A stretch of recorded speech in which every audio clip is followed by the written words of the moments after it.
are live. All right.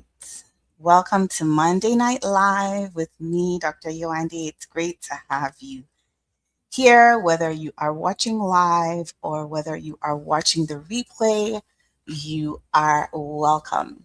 You are welcome. And so it's great to have you. So today we're going to be talking about boundaries. Today we're going to be talking about boundaries. This is a topic that comes up time and time and time and time again in my practice. By the way, if this is the first time we're connecting, I'm Dr. Yoandi. I am a medical doctor. I am also the founder of CAMI Counseling Services. So my practice is focused on mental health. And at CAMI Counseling Services, we help professionals, we help all sorts of people overcome mental health challenges like depression, anxiety, overwhelm, burnout, work related stress, so that they can be the best version of themselves personally and professionally. And so we equip them with the tools to help them on their journeys to recovery and their journeys to being the best version of themselves. And one of the primary things that we do in the practice is we equip people with tools. We equip people with tools when it comes to things like managing anxiety, tools when it comes to self-awareness, tools when it comes to emotional regulation. And one of the tools that I am often, very frequently sharing in my practice is tools on boundary setting because I see a lot of professionals. My practice is 99% women, and I see a lot of professionals. Not to say that men have issues with don't have issues with boundaries, but primarily I see women, and boundaries are a thing. Boundaries are a thing. And so I'm often having to talk to women about how to set boundaries, what kind of boundaries to set, and how to communicate their boundaries. And so that's what we're going to be talking about today. Now, this is a good time to go ahead and share this live with your friends who are always complaining about having a hard time saying no, friends who are always complaining about, oh, I don't have time, I don't have energy, I'm stressed out all the time. And when you actually get down to it, you realize that the things that are stressing them out are not even things that are purposeful for them or things that are meaningful for them. They've basically taken on other people's priorities and deprioritize themselves. And so that would be a good time to go ahead and share this live with your friends, your colleagues, your sister, your auntie, your mom, whoever you think would benefit from this conversation. Like I said, today we're talking about boundaries. And one of the reasons we're talking about boundaries today is because it comes up time and time again in my practice, number one. And number two, because the type of psychotherapy that I offer is called cognitive behavioral therapy. And a big part of cognitive behavioral therapy is goal setting. And so we are setting goals, we're building momentum, we are taking steps towards overcoming things that have kept people stuck, things that have kept people from doing the things or living the life that they feel like they should be living or could be living. And so we are often setting goals. The problem is that many times people don't get around to working on their goals because they don't have boundaries in place.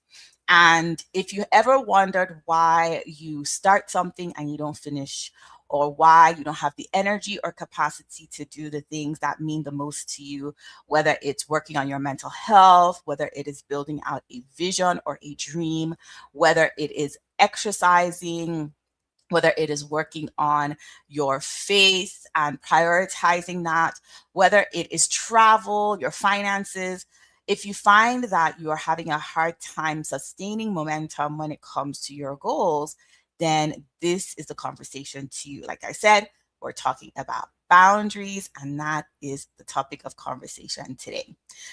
So to get things started, I am going to just quickly share some announcements. So March is the month of momentum.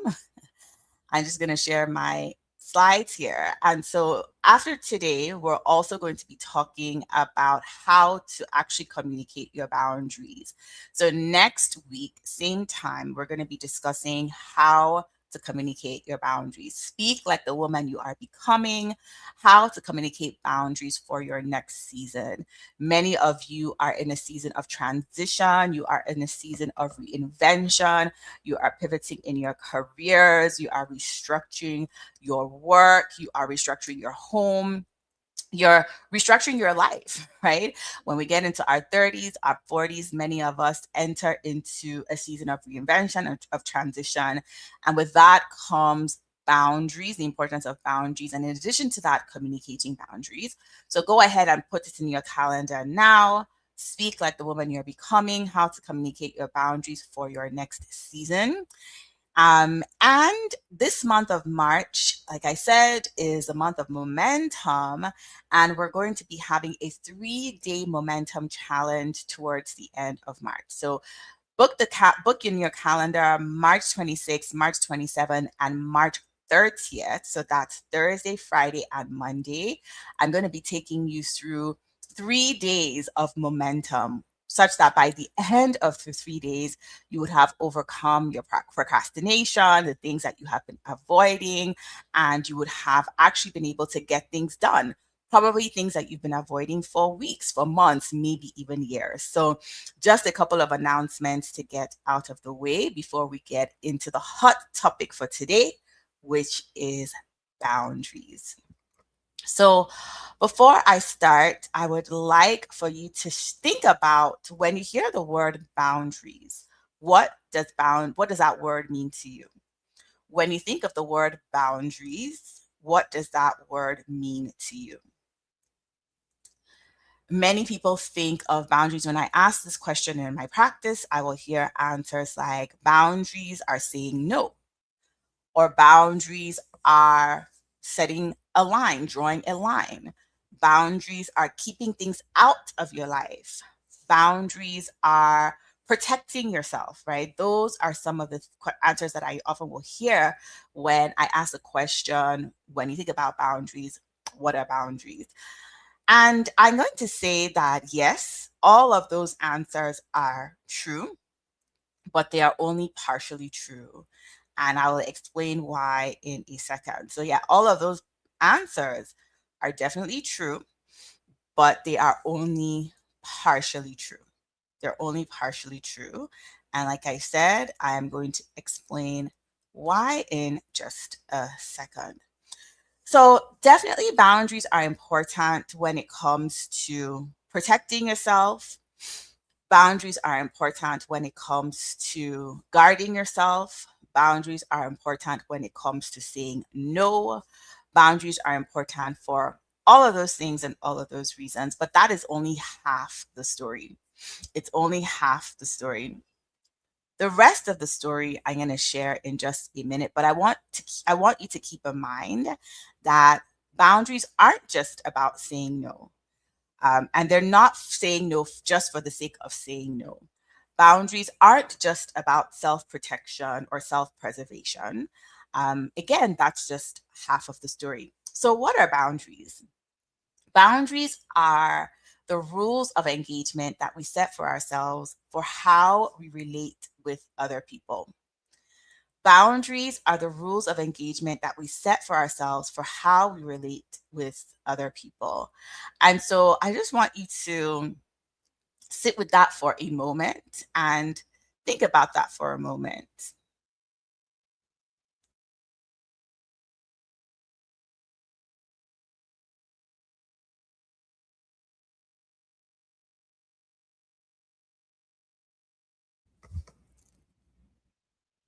There's more to there's more to setting boundaries. Like I said, boundaries are not just about saying no. There's more to setting boundaries than saying no. They are the rules that we set for ourselves, for how we relate to others.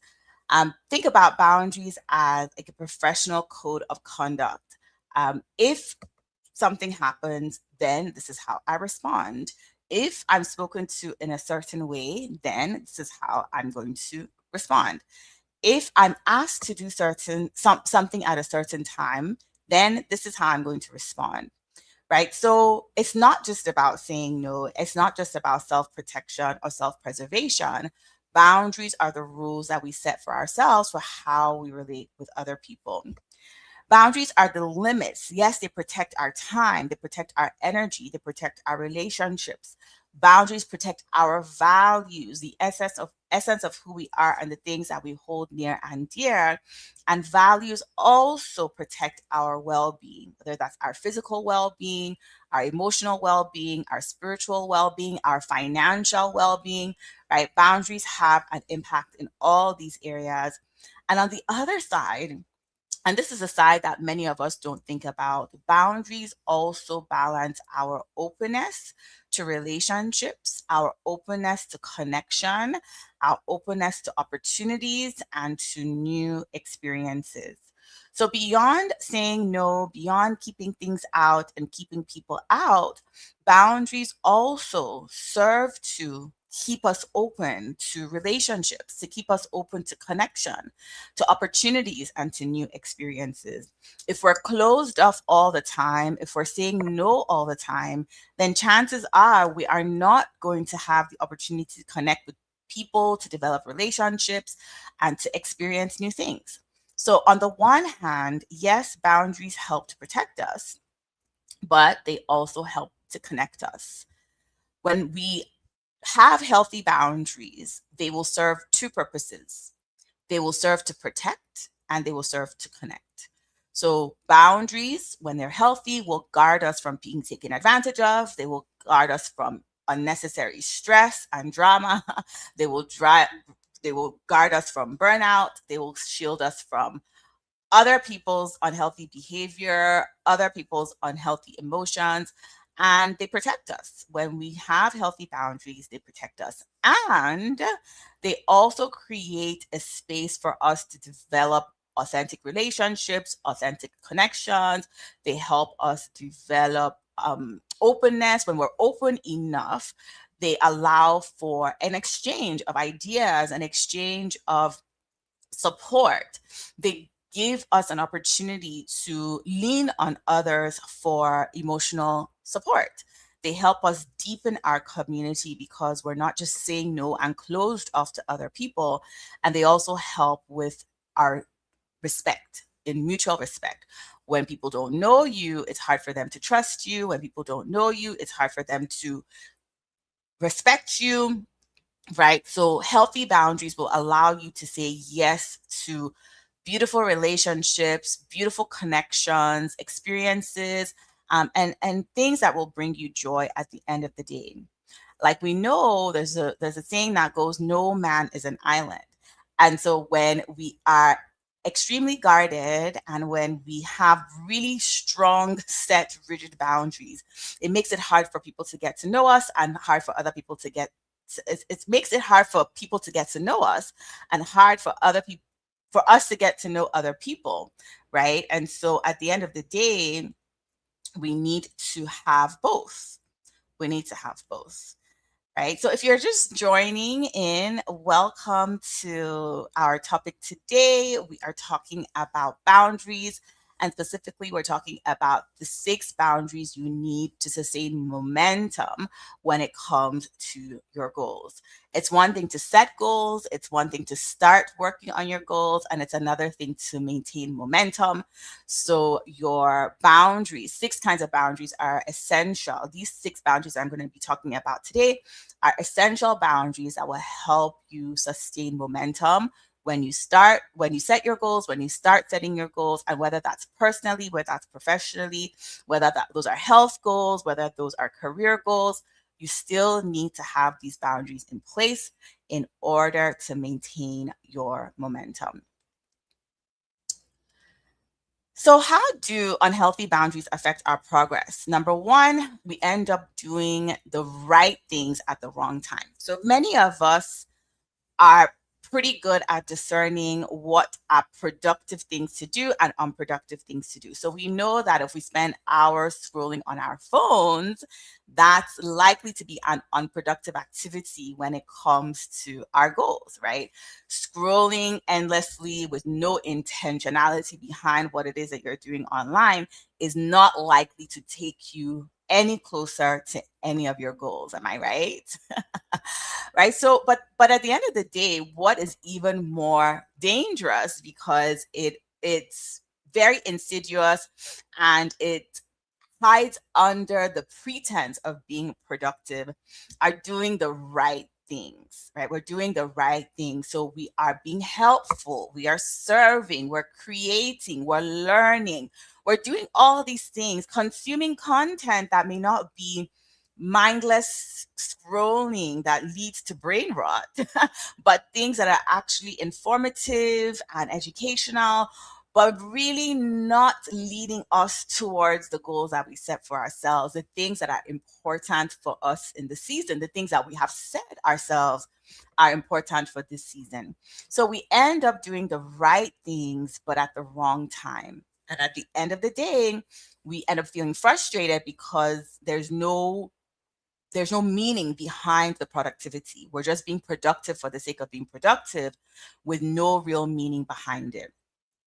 Right? Unhealthy boundaries also cause us to be overcommitted, which leads to fatigue, which leads to burnout. And so we're saying yes to all these things. We're not being discerning about the things we're saying yes to. And at the end of the day, what happens is that we end up being tired. It's like, many of us will have busy, busy, busy days. And when we put our heads to bed at night, we're wondering, what did I even do? What did I even accomplish? Because the things that would have actually moved the needle forward in the things that mean the most to us, we didn't touch, because our time, our energy, and our effort, our attention has been taken by so many other things that aren't even important. It leads to decreased creativity when we're being pulled in multiple different directions by things of less priority. We're not able to focus. We're not able to do the deep work required to really get into those creative ideas, those creative solutions to problems, whether our problems or other people's problems.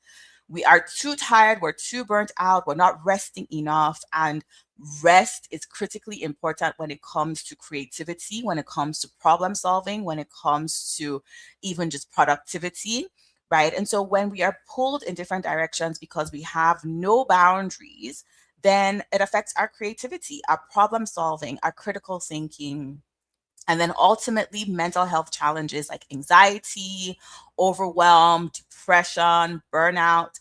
How do I know? It's because I see my amazing clients, my patients in my practice. This is what they come to me for, to help them overcome these challenges. And many times, more often than not, we're bringing it back to boundaries. At some point during their course in their work with me, we're bringing it back to boundaries. So now we're going to get into talking a little bit more about healthy boundaries, unhealthy boundaries, and the different types of unhealthy boundaries. So, boundaries are not yes or no. Many of us will think of boundaries in that dichotomy of yes or no. But the truth of the matter is that in reality, boundaries actually exist on a spectrum, from too loose or too open, where there's too much porosity, where there's overexposure, like a house on a hill with no fence and no gates, to healthy, which is balanced and intentional. Like that same house on a hill, but now we have a fence around it with a gate, which says, yes, you can come in, or no, you have to stay out. And on the other hand, too tight on the other extreme, where there is that rigidity over protection, where we have that house on a hill with a big brick fort around it, and then a moat, and maybe a couple of dragons protecting it from being not invaded, but from anyone even coming to say hi or getting to know, okay, what's inside of this house, or who even lives inside of this house. So from too loose to healthy and too tight. And I have an image that I'm going to show you in a couple of minutes. So too loose or too open, saying yes to everything, having a hard time saying no. And what happens is that it costs you. It costs you your time, your energy, your peace. You're overcommitting, you're people pleasing, and there's burnout, exhaustion, fatigue, loss of creativity, right? And frustration because you're doing a whole lot of nothing that means anything to you. So the things that you're doing, yes, it might be helping and serving other people, but at the end of the day, there's a lack of fulfillment for yourself, and it's just draining with no real reward. Healthy boundaries, on the other hand, knowing when to say yes, knowing when to say no, and being discerning about what you say yes, what you say no to, and doing so intentionally based on your values, based on your goals, based on your well being, based on the things that you're actually looking to move the needle forward on and make progress on. So you're saying no to protect your peace while remaining open to meaningful connections, meaningful opportunities, meaningful experiences, and fostering deep, deeper relationships that actually, again, fulfill you. So it's not just saying yes for the sake of saying yes, but actually saying yes intentionally and saying no intentionally as well. And on the other end of the spectrum, we have boundaries that are too tight, too rigid. There is an overprotection, which is keeping everyone out, keeping everyone at bay, in an effort to try to stay safe, in an effort to try to stay guarded and protected. And what that looks like is self isolation. It looks like putting up a mask when on the inside you're hurting, not sharing your feelings, not opening up. And then it also looks like missing out on opportunities, because really it's the people who have connections and make the effort to be vulnerable that get those opportunities. So missing out on opportunities, missing out on new experiences when you are saying no all the time and nobody is when you're saying no all the time, people are inviting you out and you're not accepting the invitation. At the end of the day, what's going to happen is that people are going to stop inviting you out, right? People eventually are going to stop inviting you out if all you do is always say no. And so at the end of the day, it's important for you to recognize that saying no to isolate yourself also comes at a cost. So boundaries, like I said, they exist on a spectrum from completely open on one end to completely tight and rigid on the other end. And healthy boundaries are somewhere in the middle. They're somewhere in the middle. And I like to take this opportunity to say that even within healthy boundaries, right? If you imagine a line drawn between porous and healthy, so too loose and balanced, and another line drawn between rigid and healthy, you'll see that even within healthy boundaries, there's a bit of a spectrum, right? There's a bit of a spectrum. There are no sharp lines between porous and healthy, and no sharp lines between healthy and rigid, right? There's a spectrum all the way around. And what this means is that you can have healthy boundaries and be on the porous side or the open side of healthy, still healthy, but maybe a little bit more flexible, and you can still have healthy boundaries, but on the rigid side of healthy. So I'll give an example. Imagine you are working in a busy organization and you're overwhelmed with so many tasks, and a colleague comes and asks and says, "Hey, you know what? I have a very busy week this week, and I was really hoping that you could give the presentation that I have tomorrow." So your colleague comes to you and says, "Hey, Anne, I'm really stressed. I have this presentation tomorrow. Can you do it for me?" Porous boundaries might be like, "Yes, sure, I'll do it," even though you really want to say no, right? You haven't set your boundary, you're open, and you're saying yes instead of saying no. No limits, people pleasing. Rigid boundaries might look like, "No, you may not even you may not even acknowledge that they may not even come to you in the first place because they know, okay, this one doesn't talk to anyone and this one keeps to herself all the time. And so walls up, isolated, emotionally closed off, people may not even come to you in the first place. They may not even feel comfortable enough to come to you in the first place. But somewhere between porous and rigid is healthy boundaries.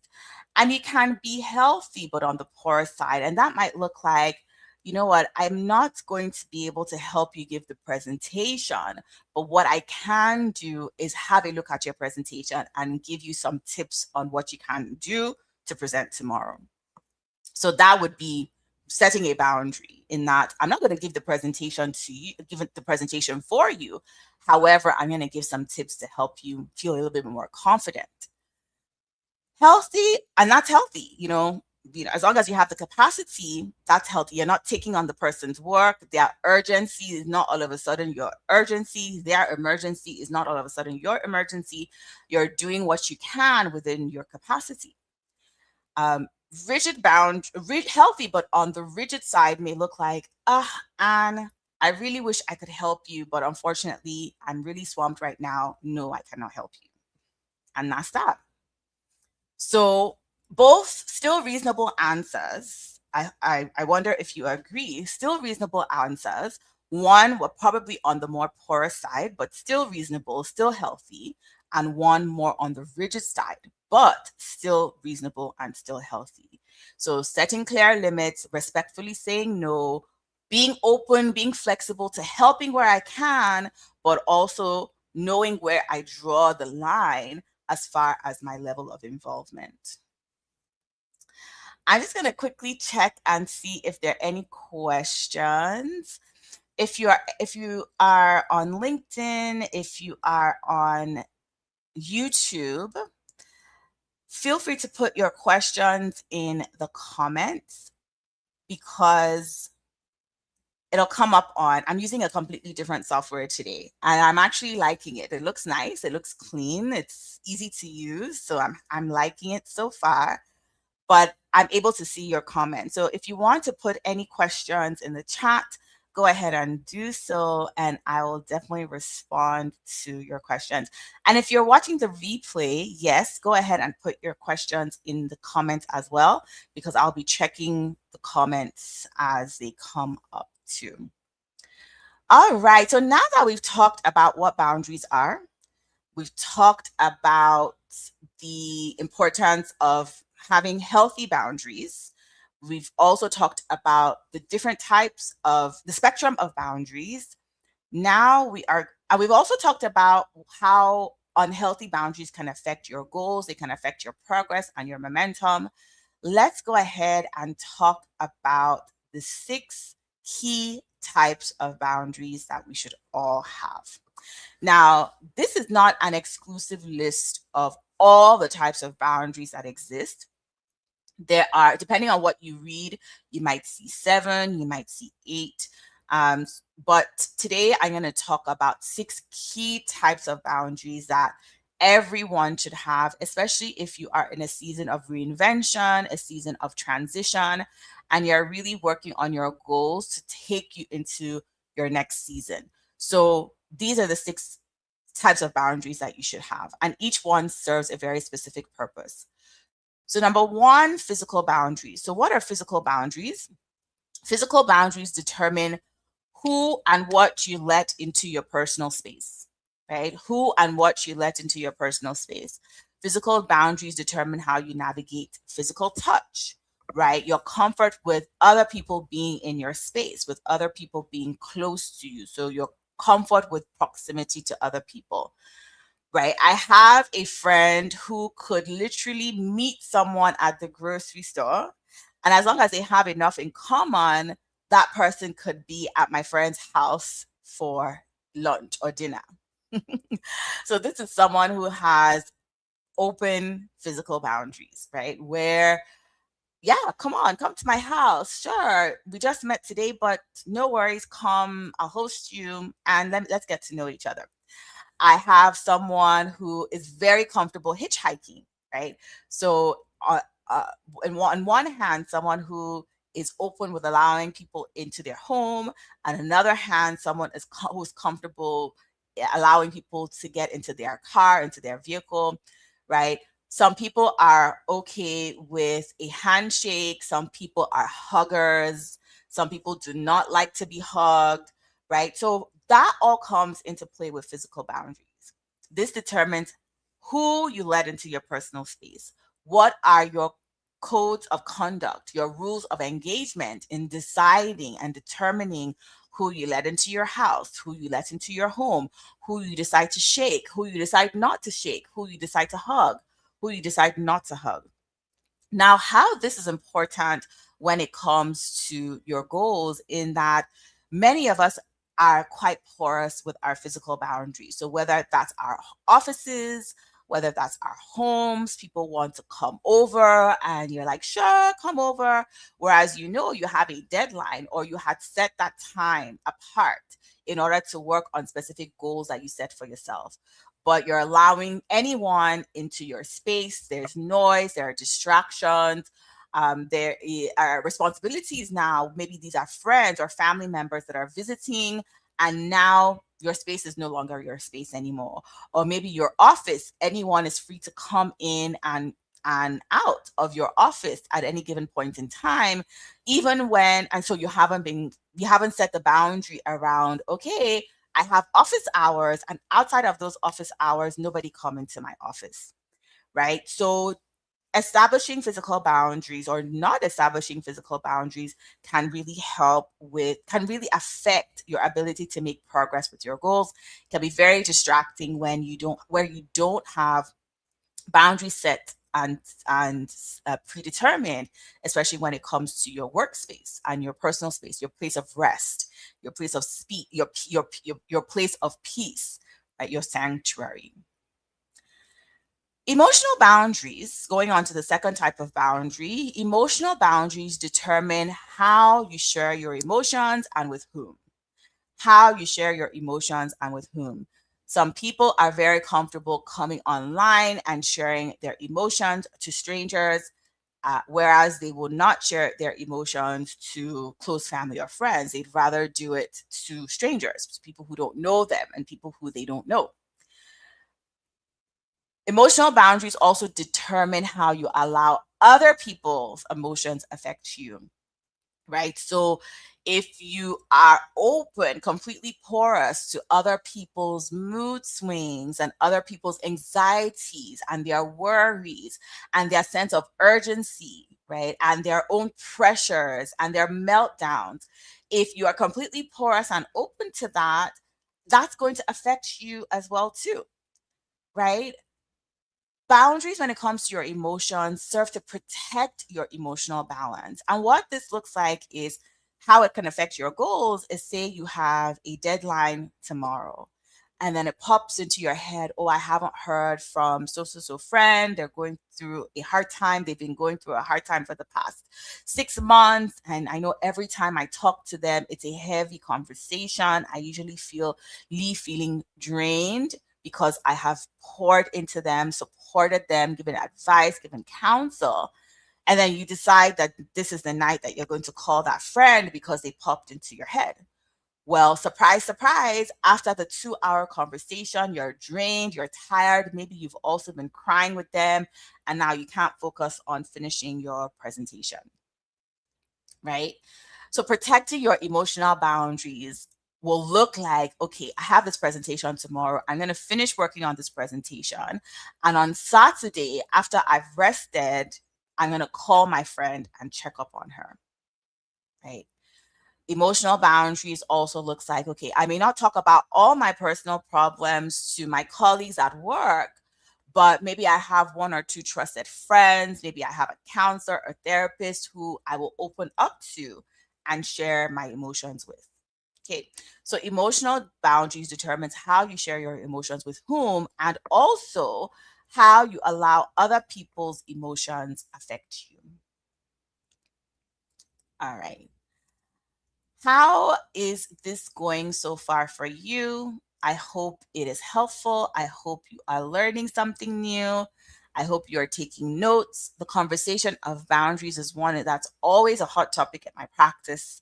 And so that's exactly why I am sharing it today. So, once again, if you have any questions, comments, go ahead and put them in the chat. I would love, love, love to answer questions. And again, if you're watching the replay, don't worry, put your questions and I'll answer them after.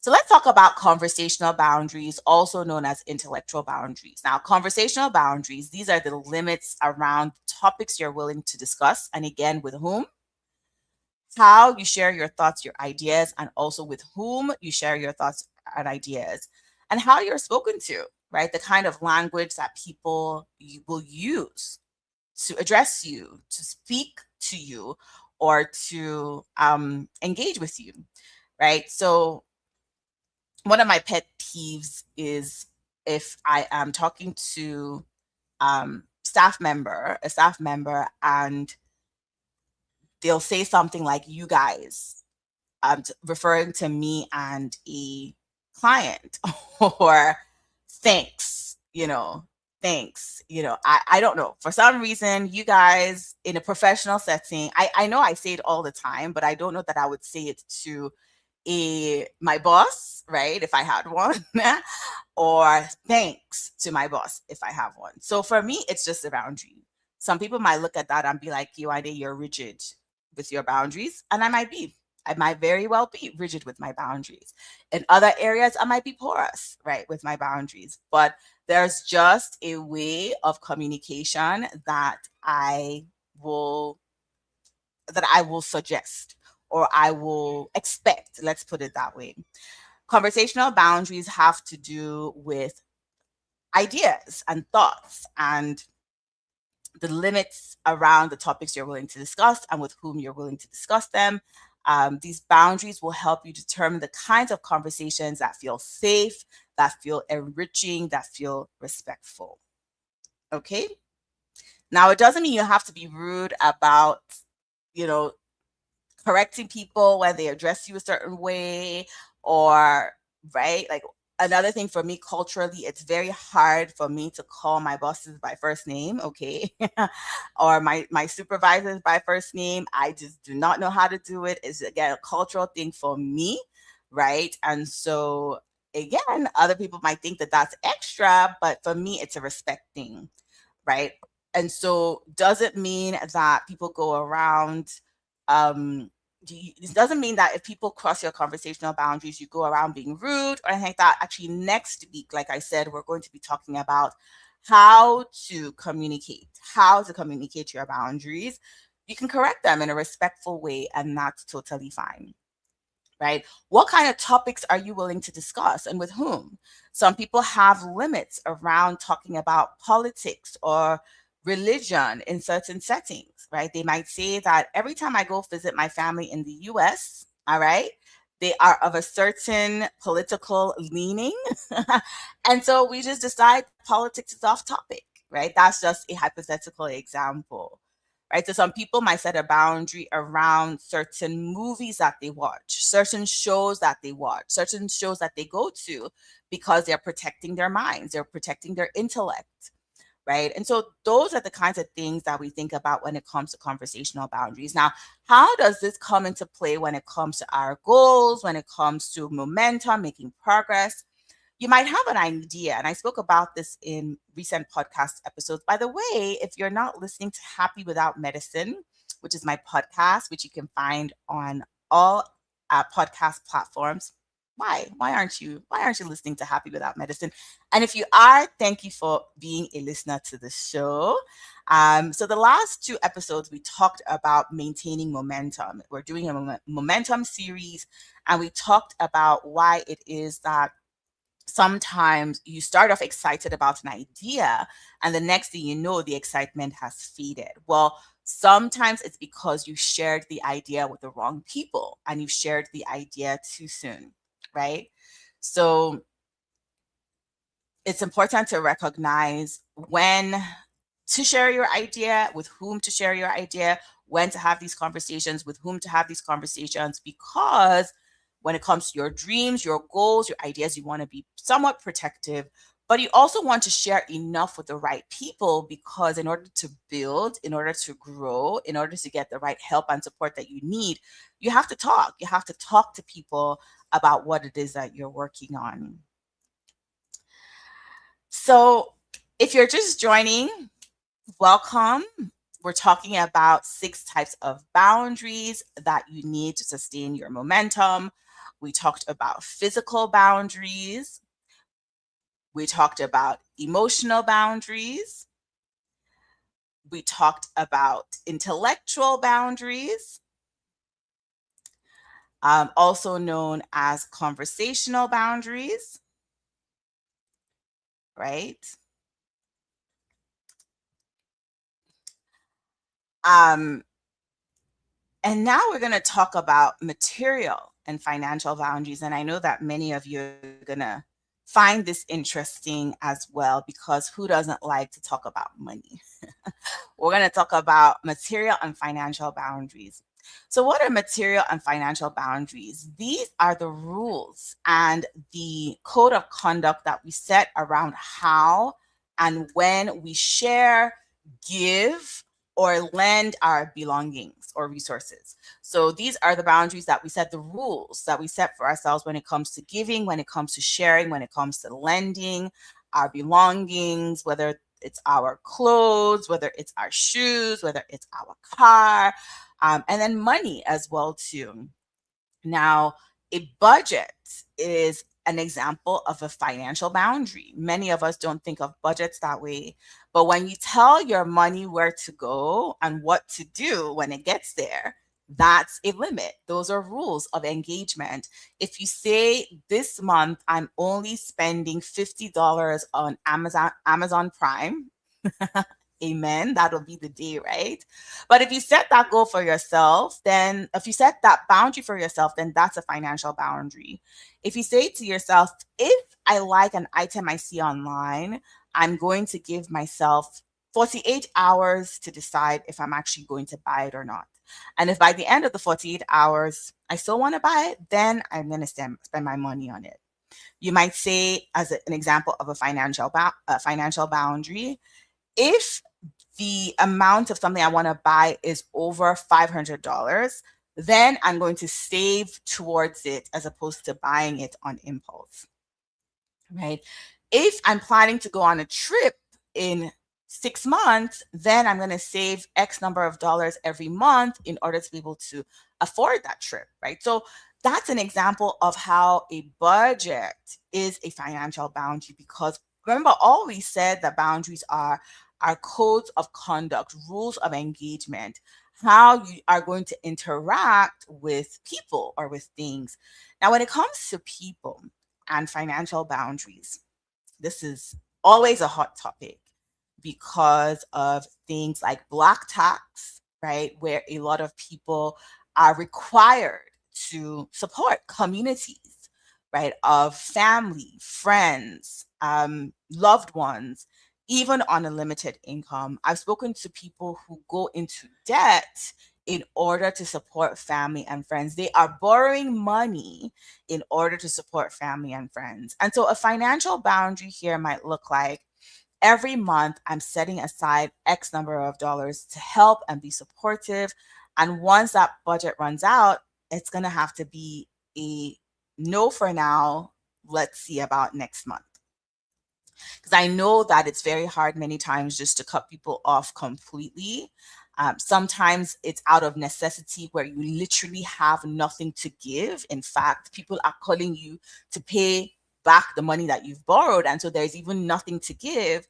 But even with the little that you have, I know that for many of you, it might be hard just to say no outrightly. But what you can do is set a budget, no matter how small it is, to say, this is the boundary. And beyond this, and these are the kinds of things I'm giving for, right? I'm not going to give to fund your makeup or your lifestyle.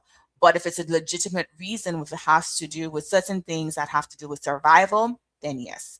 Or another example is, if I see you putting effort into playing a role and meeting me halfway, then I can meet you halfway as well too. But if I see that you're just depending on me 100% with no effort on your part, then it's going to have to be a no, because there's a fine line between helping and enabling. I'm going to say that again. There's a very fine line between helping someone and enabling their bad behavior, enabling their laziness, enabling their dependency and codependency. All right. So just to summarize and to bring this topic of financial boundaries to a close, it's not just about money. It's about who you allow to borrow your car, who you give your clothes to, how you are giving, how you are spending. And like I said, a budget or a spending plan is one way to have a financial boundary. All right, let us now talk about time boundaries.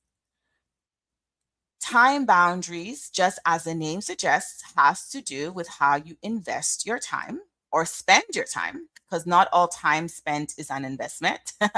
The only time you get you're investing your time is if you get a return on that investment. But many of us just spend our time. We burn our time, okay?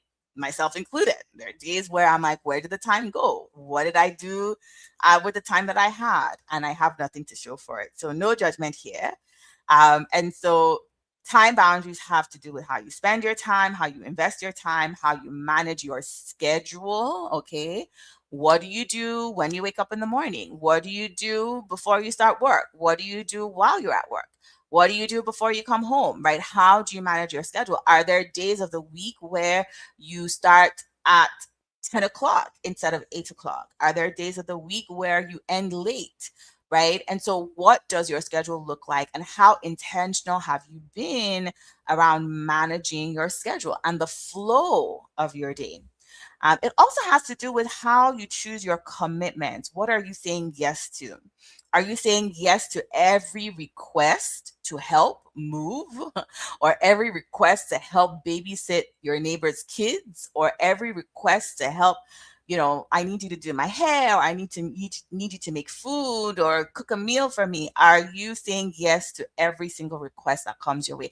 I need you to volunteer for the church tuck shop, or I need you to, whatever it might be, right? Are you saying yes to everything that comes your way without being intentional around what it's going to do with your time? Because if you're saying yes to something, you are saying no to something else. That is opportunity cost. It is a law. Just like gravity, there's nothing you can do about it.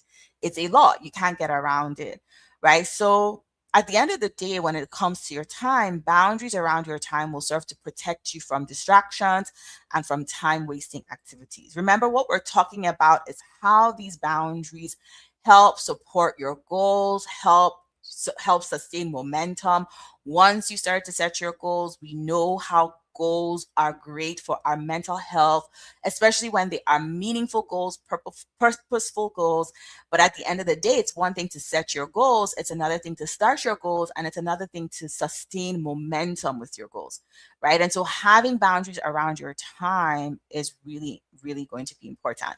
Now, when it comes to your finances, of course, if you're spending all your money on Instagram, makeup and bags and shoes and clothes, you're not going to have that money to invest in your personal development, your professional development, invest in, maybe you're trying to start a business, maybe you're in the process of really working on your health and fitness, right? And so if you don't have a structure around your finances, you're going to be taking away from your goals that mean something to you and wasting, right? So that's how material and financial boundaries, unhealthy ones can affect your goals, and healthy ones can help support your goals.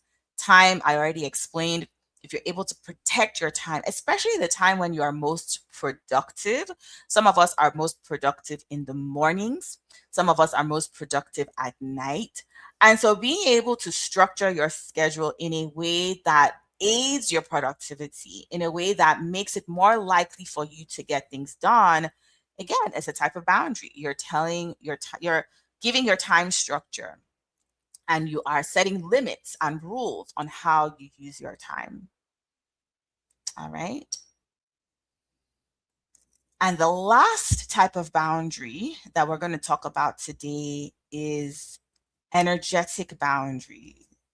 Energetic boundaries. And this has to do with how you conserve your energy, determines what activities you engage in, when you engage in these activities, how long you engage in these activities. Now, I'm an introvert, and all that means is that even though I enjoy being around people, even though I will go to parties, I will go to engagements, and I will have a good time, once I am done, I am done, done, done. I am done. Don't talk to me for like 3 days. Right? And so, what that looks like is that if I have so for example, tonight, I'm doing a lot of talking in my work, right? I do a lot of talking. On Mondays, I keep my schedule light. And there was a time where I hardly worked on Mondays in that I was doing mostly admin work. I was doing mostly working on the business. And I wasn't seeing patients at all or clients at all on Mondays. That's changed over the last few months. But I still keep my Mondays very light because I know that come the evening, I'm going to be talking to you guys, right? I'm going to be going live. And so I've kept my days light that way. I also, even though my family is home, I really try not to engage as much before I come on live.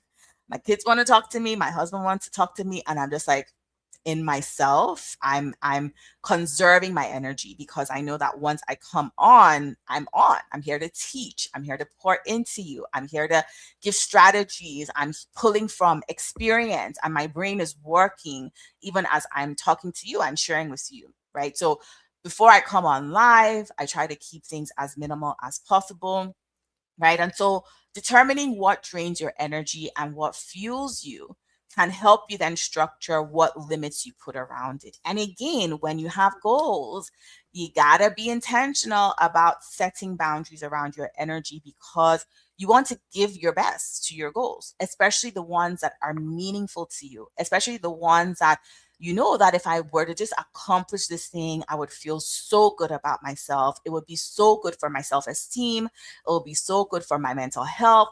It will be so good overall because this is a goal that I have picked for myself. It's not my parents' goals. It's not my spouse's goals. It's not my boss's goal. It is my goal.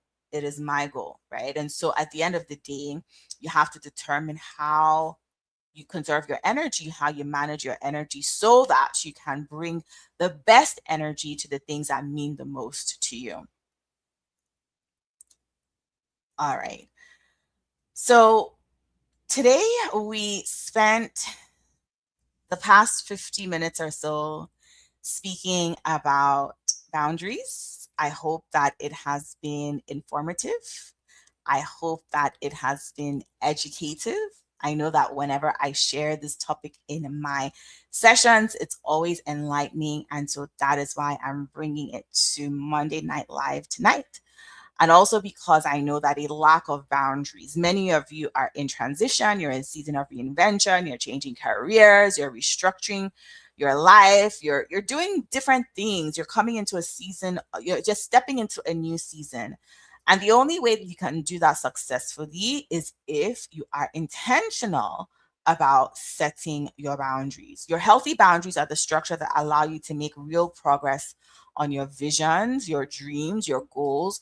You're working towards creating a life that you're excited to wake up to, but it's only going to stay a dream and an idea and a vision if you don't execute. And the only way you can execute and take action on the goals that you set for yourself, whether it's as little as I want to start making my bed every morning, or as big as I want to send out 20 job applications per day, whatever it may look like, you need to have these boundaries in place in order to get those things done, right?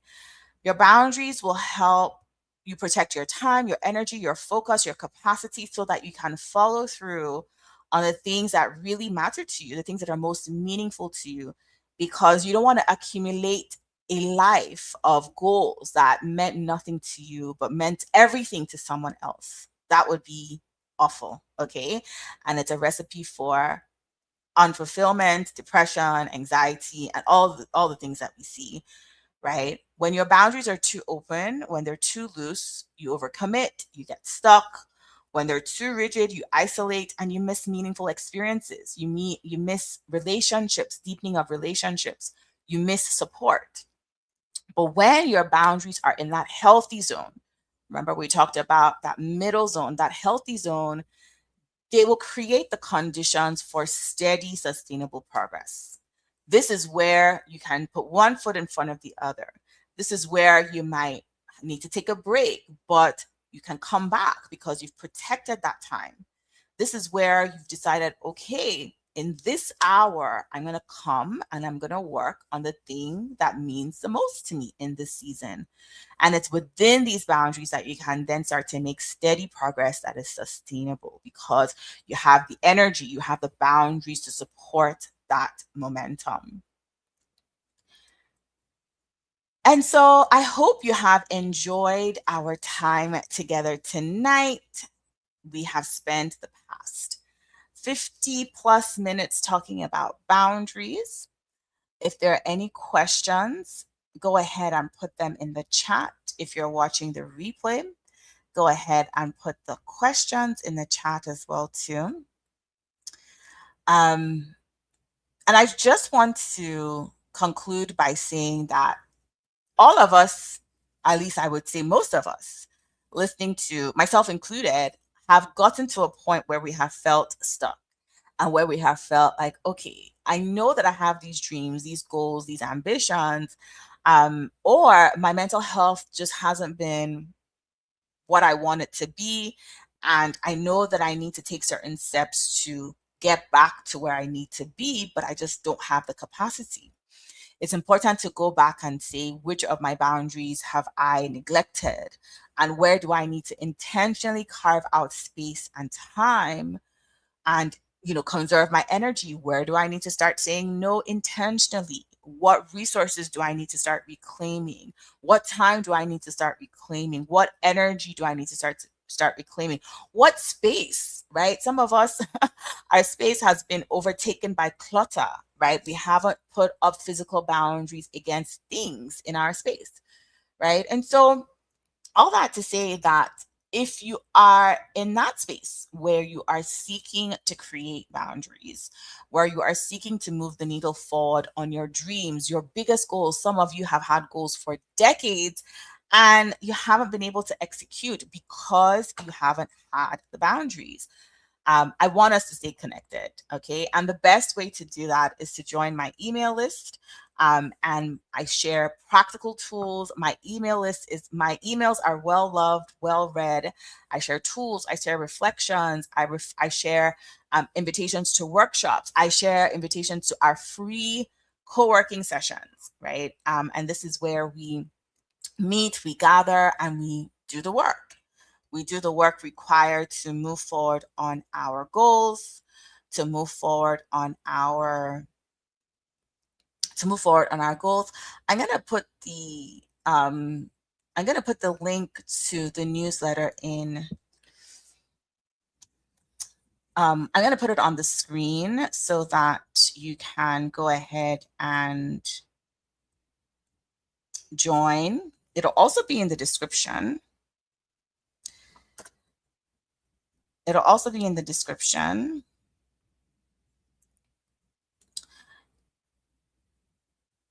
And so, yeah, this is just what the newsletter looks like.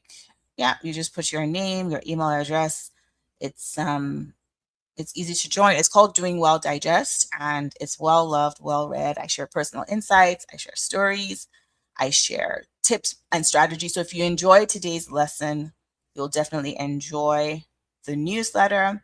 I also want to invite you to register for our next free co-working session as well, because this is where you actually get to do the work. This is where you get to do the work. This is where you get to set your boundaries. This is where you get to execute. This is a time boundary. This is an energy boundary. It's a physical boundary because you've blocked off the time. You've decided on what you want to do and you're executing on what you do, and they are completely free. The testimonials are always amazing. And then I also give gifts. I give gifts at my co-working session. So not only are you getting work done, I'm also giving you a gift to to get your work done. And so go ahead and scan the QR code to join the next one. And just like I announced at the beginning, next week we're actually going to be talking about how to go a step further to communicating your boundaries.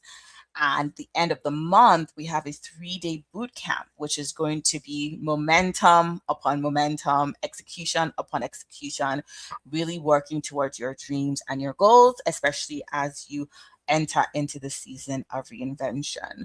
So once again, that is a QR code to join our free co-working session. The replay to today's live will be will be uploaded to YouTube and also to LinkedIn. If you are watching the replay, be sure to put any questions that you have in the chat and I will be happy to answer them. Like I said, if you're not on the email list, you need to join because so much good stuff gets shared through the email list. And for tonight, I am going to call it a night. And I'm going to just remind you that despite everything we've talked about today, you might be feeling like, oh my goodness, I have so much work to do on my boundaries. But I want to just take a moment, tell you, take a deep breath, and remind you that you are doing so much better than you think. Okay? I'll talk to you next week. Bye.